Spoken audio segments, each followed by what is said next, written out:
हा बघा 1 किलोच्या प्रमाणात कांदा लसूण मसाला तयार झालेला आहे। मसाल्याला खूपच सुंदर रंग आलेला आहे आणि चव तर अप्रतिम। मसाल्याची मूठ पण खूप छान वळली जात आहे। नमस्कार, मी कविता's टेस्टी फूड मध्ये सर्व खवय्यांचे पुन्हा एकदा स्वागत करते। आज आपण झणझणीत कोल्हापुरी कांदा लसूण मसाला 1 किलोच्या प्रमाणात कसा बनवायचा ते पाहणार आहोत। हा मसाला चवीला खूपच छान लागतो। या मसाल्यापासून आपण व्हेज नॉनव्हेज कोणत्याही भाज्या करू शकतो। हा मसाला घातला तर इतर काहीच मसाले घालण्याची गरज नाही। या व्हिडिओमध्ये मी मसाला करताना कोणती मिरची वापरावी, मसाला तिखट करायचा असेल तर कोणती मिरची वापरावी हे सविस्तर माहिती सांगितलेली आहे। नवीन शिकणारे ही 1 किलोच्या प्रमाणात मसाला सहज करू शकतील। मसाल्याची रंग चव शेवटपर्यंत टिकण्यासाठी काय करावे हे मी पुढे सांगितलेले आहे, त्यामुळे व्हिडिओ स्किप न करता पूर्ण पहा। मसाल्याचे साहित्य प्रमाणासह डिस्क्रिप्शन बॉक्समध्ये दिलेले आहे। चला तर हा झणझणीत कांदा लसूण मसाला कसा करायचा ते पाहूया। तुम्ही या चॅनलला अजून सबस्क्राइब केले नसेल तर जरूर सबस्क्राइब करा, ते निशुल्क आहे। मसाल्यासाठी मी या 3 प्रकारच्या मिरच्या घेतलेल्या आहे। शंकेश्वरी मिरची, बेडगी आणि काश्मीरी। शंकेश्वरी मिरची मी अर्धा किलो घेतलेली आहे। शंकेश्वरी मिरची बघा अशी असते दिसायला, थोड्या सुरकुत्या आणि पातळ सालीची असते ही मिरची, पण ही मिरची आहे ना चवीला खूप छान लागते। मसाला ना याच्याने खूप छान बनतो, तर मी अर्धा किलो घेतलेली आहे। इथे मी पाव किलो बेडगी मिरची घेतलेली आहे। बेडगी मिरची बघा दिसायला अशी असते, वरनं भरपूर सुरकुत्या असतात। ही मिरची चवीला खूप छान असते, पण तिखटाला कमी असते। पाव किलो इथे मी काश्मीरी मिरची घेतलेली आहे। काश्मीरी मिरची दिसायला अशी असते बघा, भरपूर त्याच्यावरनं सुरकुत्या असतात, वरनं जाड असते आणि खालनं निमुळती असते। ही मिरची आहे ना तिखट अजिबात नाहीये, पण या मिरचीमुळे ना भाज्यांना रंग खूप छान येतो। मला हा मसाला आहे ना जास्त तिखट नको आहे, म्हणून मी या मिरचीचं प्रमाण घेतलेलं आहे। जर तुम्हाला हा मसाला अजून तिखट हवा असेल तर अर्धा किलो शंकेश्वरी मिरचीच्या जागी तुम्ही पाव किलो शंकेश्वरी घ्या आणि पाव किलो लवंगी मिरची घ्या, त्यामुळे मसाला ना छान तिखट होईल।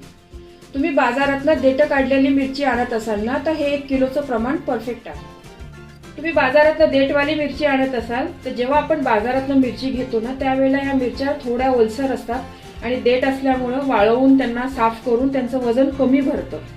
त्यामुळे तुम्ही ही मिरची घेताना ना पाव किलो जास्तीची मिरची घ्या, म्हणजे वाळवून सगळं आपलं 1 किलो प्रमाण व्यवस्थित भरेल। पाव किलो मिरची या मिरचीपैकी कोणत्याही प्रमाणात घेतली तरीही चालेल। तर 1.25 किलोची मिरची आहे ना ती वाळवून देठ काढून सर्व 1 किलो व्यवस्थित प्रमाण होईल आपल्या मसाल्यासाठी। मसाल्यासाठी मी इथं पाव किलो धणे घेतलेले आहे। धणे हे इंदुरी धणे घेतलेले आहे आणि पाव किलो खोबरं घेतलेलं आहे। खोबरं घेताना ना तुम्ही काळ्या पाटीचंच खोबरं घ्या। खोबरं ना व्यवस्थित उन्हात वाळवून ना असं लंबे लंबे काप करून घेतलेले आहे।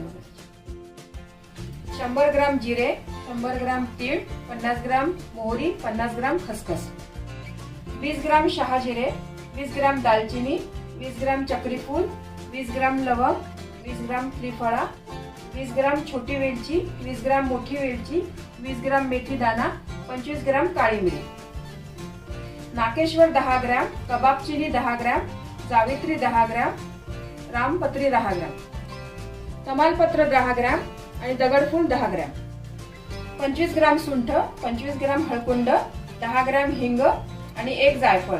हे 4ही पदार्थ कडक आहे ना, बत्त्याने मी हे फोडून घेणार आहे। अर्धा किलो कांदा इथे मी लांब चिरून घेतलेला आहे आणि पाव किलो लसूण स्वच्छ करून घेतलेला आहे। पाव किलो इथे मी शेंगदाणा तेल घेतलेला आहे आणि 200 ग्राम मीठ घेतलेला आहे।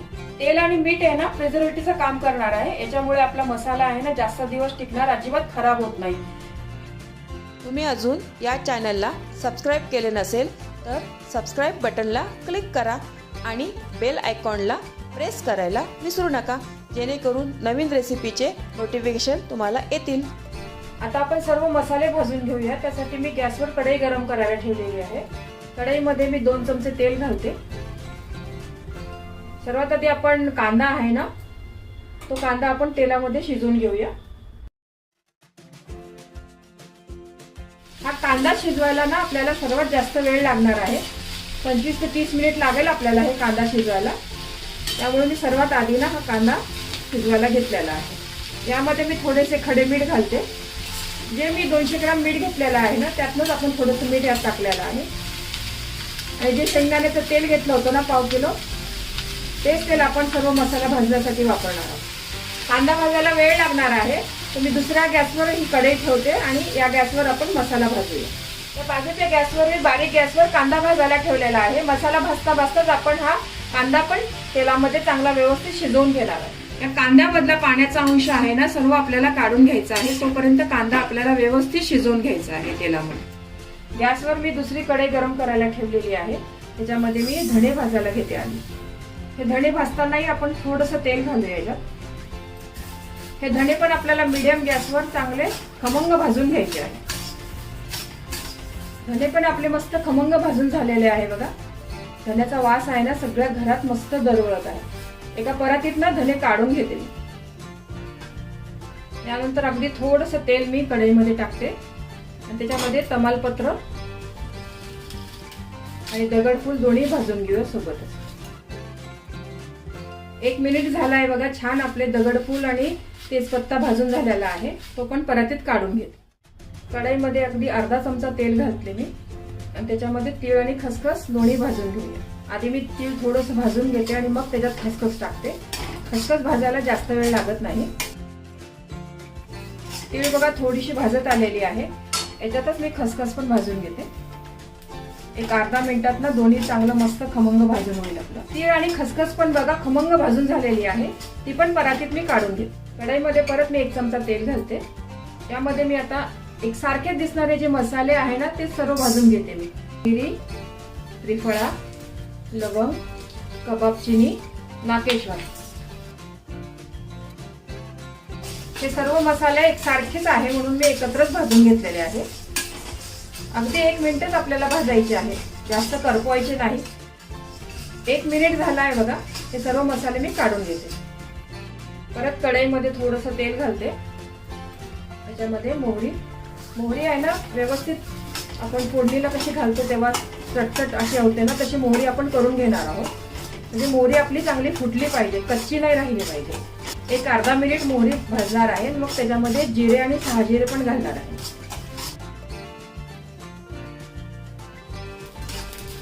मोहरी पण चांगली व्यवस्थित भाजली आहे बघा. चांगली अशी चटचट उडायला लागली आहे. त्याच्यातच मी आता जिरे घालते आणि शहाजिरं. हे पण 1 मिनिट भाजून घेते मी. हे सर्व मसाले ना मी मीडियम ते मध्य गॅसवरच भाजत आहे. जिरं मोहरी पण छान भाजलेला आहे. हे परातीत काढून घेते. कांदा आपला तेल आणि मिठामध्ये ना व्यवस्थित शिजवून झालेला आहे. तेल पण बघा बाजूला निघालेला आहे. त्यातला पाण्याचा अंश आहे ना पूर्ण निघून गेलेला आहे. तुम्हाला जर असा कांदा जर शिजवायचा नसेल ना तर तुम्ही हाच कांदा 2 दिवस उन्हामध्ये वाळवून नंतर मग तेलामध्ये थोडासा फ्राय करून टाकला मसाल्यामध्ये तरीही चालेल. कढईमध्ये परत थोडं तेल घालते मी. यामध्ये आपण आता मसाला वेलची आणि चक्री फूल दोन्ही भाजून घेऊया. हे मीडियम गॅसवर 1 मिनिट आपल्याला लागेल भाजायला.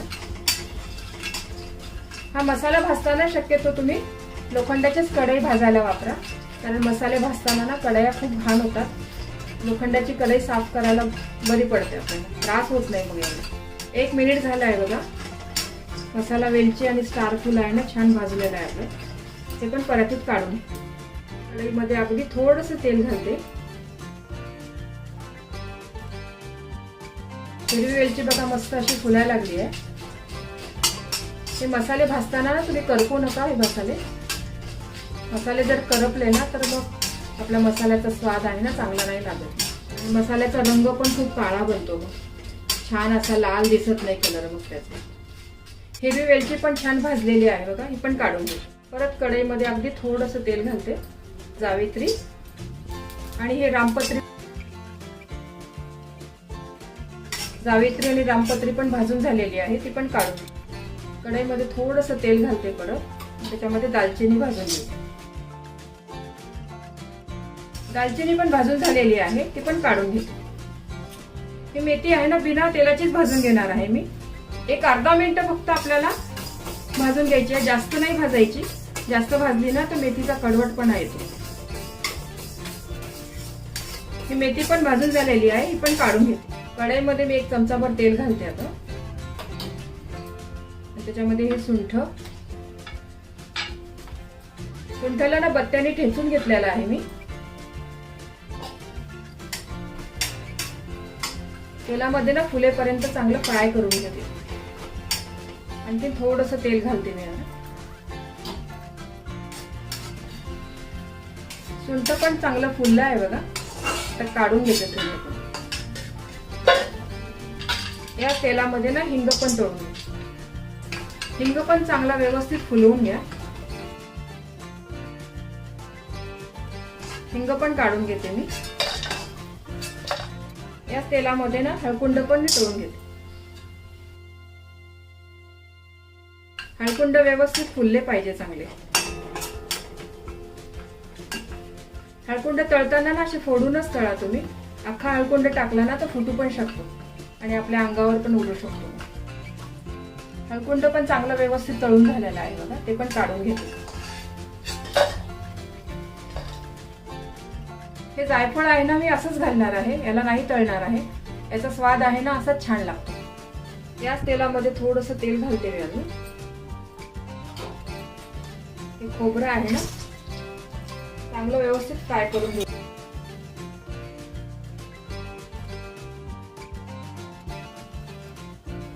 आपण जे काही आता सर्व मसाले मस्त तेलामध्ये तळून घेतले ना त्याचा सुगंध इतका छान घरामध्ये दरवळतोय. खूप छान वास येतोय मसाल्यांचा. खोबरं पण बघा व्यवस्थित भाजून झालेलं आहे. इतकंच भाजा, याच्यापेक्षा जास्त काळं करू नका. करपट वास येतो नाही तर मग त्याचा. हे पण एका भांड्यामध्ये काढून घेते. आता आपण मिरच्या भाजून घेऊया. त्यासाठी मी एक मोठी दुसरी कढई घेतलेली आहे. यामध्ये थोडंसं तेल घालते मी. मिरची भाजताना पण जास्त तेल नका घालू तुम्ही.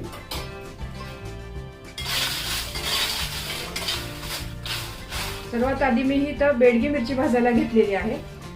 आणि सर्व मिरच्या एकत्र नका भाजू तुम्ही, वेगवेगळ्याच भाजा. कारण कोणती मिरची जाड असते, कोणती पातळ असते. प्रत्येकाला वेगळा वेगळा वेळ लागू शकतो. त्याच्यामुळे एकत्र नका भाजू मिरची. मिरची बघा व्यवस्थित भाजून झालेली आहे. आता एका पाटीमध्ये काढून घेते. याच पद्धतीने काश्मीरी पण मिरची भाजून घेते. यात पण थोडंसं तेल घालते. मिरच्या भाजताना तुम्ही मीडियम गॅसवरच भाजा चांगल्या, नाहीतर लगेच मग आतल्या बिया वगैरे ना करपतात मिरचीच्या. काश्मीरी मिरची पण भाजून झालेली आहे. ती पण एका पाटीमध्ये काढून घेते. याच पद्धतीने शंकेश्वरी मिरची पण मी भाजून घेते. मिरची जास्त असल्यामुळे ना ही मिरची मला 2 वेळा भाजावं लागेल.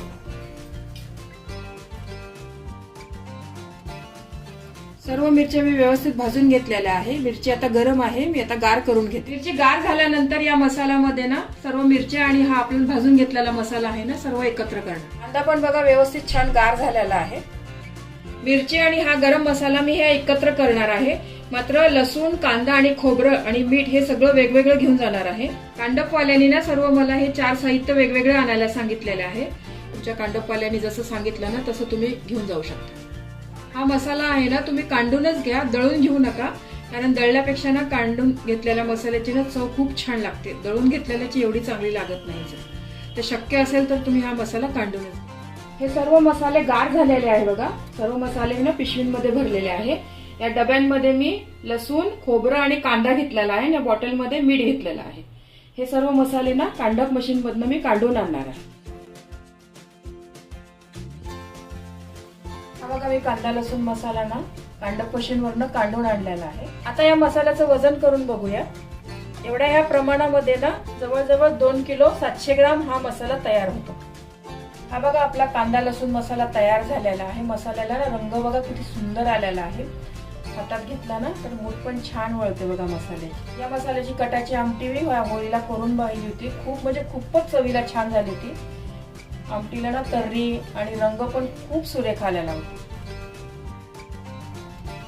हा मसाला मी ह्या काचेच्या भरणीत भरून घेणार आहे. तुम्ही मसाला नेहमी काचेच्या भरणीत किंवा चिनी मातीच्या भरणीतच भरा. प्लास्टिकच्या भरणीत भरू नका. त्याच्याने पण मसाला आपला चवीला पण खराब होतो आणि टेस्ट पण लागत नाही त्याची चांगली. ते अशी काचेची भरणी घ्या किंवा चिनी मातीची भरणी घ्या. ही भरणी आहे ना मी स्वच्छ धुवून उन्हामध्ये 1 तास वाळवून घेतलेली आहे. नंतर ही भरणी थोडी गार झाल्यावर आता याच्यात मसाला भरणार. हा मसाला असा थोडा भरल्यानंतर ना असे हिंगाचे खडे आहे ना ते 1-2 असे मध्ये मध्ये टाकत का तुम्ही. त्याच्याने ना वर्षभर मसाला आपला चांगला राहतो. अजिबात खराब होत नाही. जाळी अजिबात लागत नाही त्याला. या मसाल्यापासून आपण व्हेज नॉनव्हेज दोन्ही प्रकारच्या भाज्या बनवू शकतो. खूप छान लागतात याच्या भाज्या. हा मसाला घातला तर दुसरं वर्ण आपल्याला काहीच घालण्याची गरज नाही आहे. या मसाल्यापासून कोल्हापुरी तांबडा रस्सा तो खूप छान बनतो चवीला. त्याची पण रेसिपी नक्की मी शेअर करेल. कोल्हापुरी तांबडा रस्सा किंवा कोल्हापुरी झणझणीत मिसळ ही पण खूप छान बनते याच्याने. हा मसाला असा गच्च भरल्यावर ना भरणीमध्ये वर्ण पण ना असा एक हिंगाचा खडे पण टाकून ठेवा असे 1-2.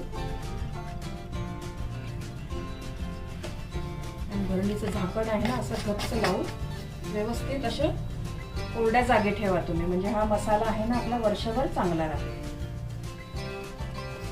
आणि रोजच्या वापरण्यासाठी असा मसाला आहे ना छोट्या काचेच्या भरणीत काढून ठेवा. म्हणजे सारखा आपल्याला मोठ्या भरणीला हात लावायची गरज नाही. या छोट्या काचेच्या भरणीतनं आपण मसाल्याच्या डब्यामध्ये ना थोडा थोडा काढू शकतो. आणि हा मसाला काढताना घेताना ना नेहमी चमचा तुम्ही कोरडाच घ्या. पाण्याचा हात लागला तरी मसाला खराब होऊ शकतो. ही खूप महत्वाची टीप आहे यामधली. ही जर अशी सर्व काळजी घेतली ना तर मसाला आपला वर्ष तर काय 2 वर्ष चांगला राहतो, अजिबात खराब होत नाही. टेस्टला चांगला आणि रंगाला पण छान झालेला आहे मसाला हा. त्या मसाल्याचा वास आहे ना सर्व घरात मस्त दरवळत आहे बघा. त्याच्यात पण एक असा हिंगाचा छोटासा खडा ठेवायचा आणि झाकण लावून.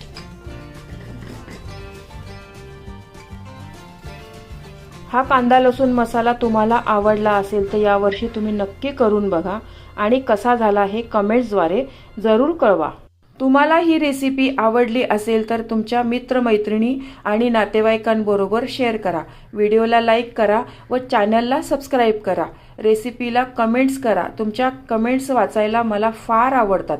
तुमच्या लाईक्स आणि कमेंट्समुळे माझा उत्साह वाढतो आणि नवनवीन व्हिडिओ बनवण्यासाठी प्रोत्साहन मिळते. त्याचबरोबर तुम्ही मला फेसबुक, इंस्टाग्राम आणि पिनट्रेस्टवर देखील फॉलो करू शकतात. त्यांची लिंक डिस्क्रिप्शन बॉक्समध्ये दिलेली आहे.